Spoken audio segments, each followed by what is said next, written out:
Quick one today, everybody.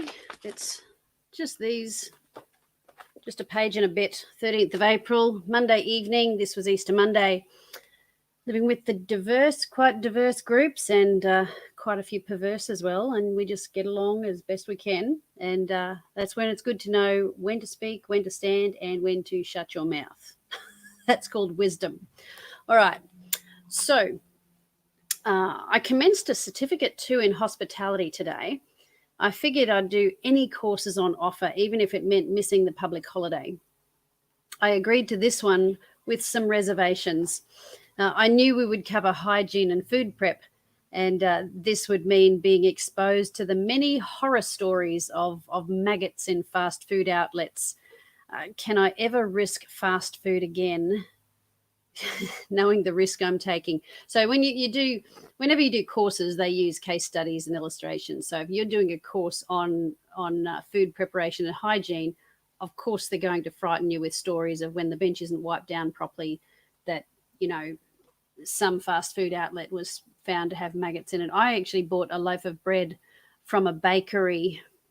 I had a girlfriend over. We thought we'd get this beautiful bread. It was it was to do with pumpkin, and it was a high top loaf and had special, we thought, oh, let's have that. And I thought, it's got a fragrance to it. There's a bit of a smell, a bit of a smoky smell.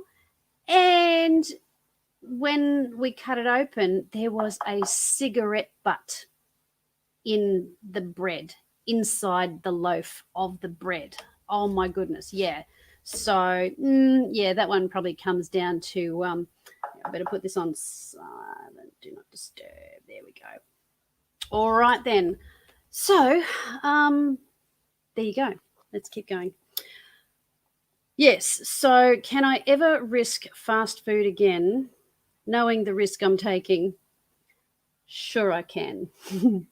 You've got to understand, from in here, a McDonald's burger looks mighty good. I must admit, that was one of the things that I really miss. It's a bit like when you're fasting, and you're fasting, and your teenager comes in with a cheeseburger, and you're like, except imagine doing that for like 8 months. So, and for some people it's longer, of course. All right. Yes, I know it's not necessarily good for you, but gee, it can taste good when you're not allowed to have it, or your imagination goes crazy. In the same way, I sometimes regret all the customer service training I've done. It means I can't help but notice its glaring absence, often much to the embarrassment of my companions. Ignorance is sometimes really is bliss. And I don't mean gosh, prison is not a customer service industry. But, when you're out and about and you've been trained in customer service and you teach customer service, you know it so well that you're entrusted with doing that. And years ago I worked at Dream World, where it was just customer service. It was just brilliant training, and other places. And I do train that. But so when you go places and it's just not happening, there's just nothing happening, you notice it all the more. Whereas locals might just be used to being ignored until the girl gets off the phone in order to, with her friend, in order to serve you.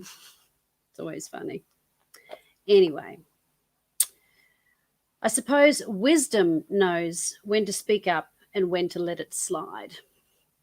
Yeah, you kind of have to be very careful about what you're going to complain about in certain environments, because there's always a price to pay for complaining.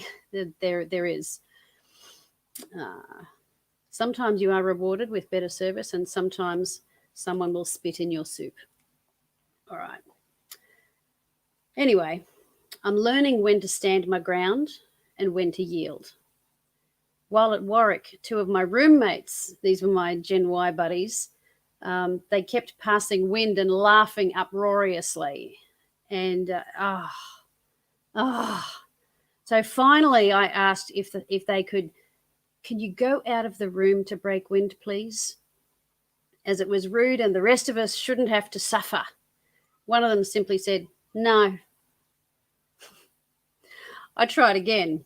Look, you filthy animal, have some respect and break wind outside. She laughed at me. Trish, get it right. It's a fart. Use the proper term. It's fart, fart, fart. What the hell is break wind?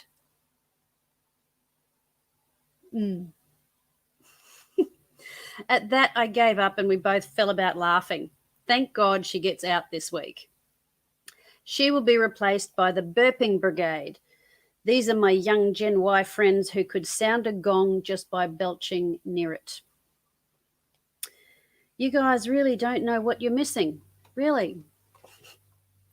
I smile as I remember back at the prison watching two tough women play Scrabble.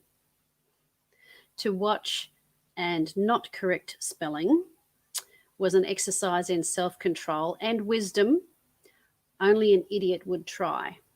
So, for example, there's no X in ask, as in asks a question. Shut up and let it slide. You're not their mother. So, anyway, that's where we'll stop today. Hope you enjoyed that, and we'll pick that up again tomorrow. Oh, and tomorrow we're going to talk about the sexual health talk. So, not that I want to stereotype anything, but women are in prison very often for some involved sexual health issues and activities. And so they thought it was prudent to put us all through a class on sexual health. So that'll be fun. See you then.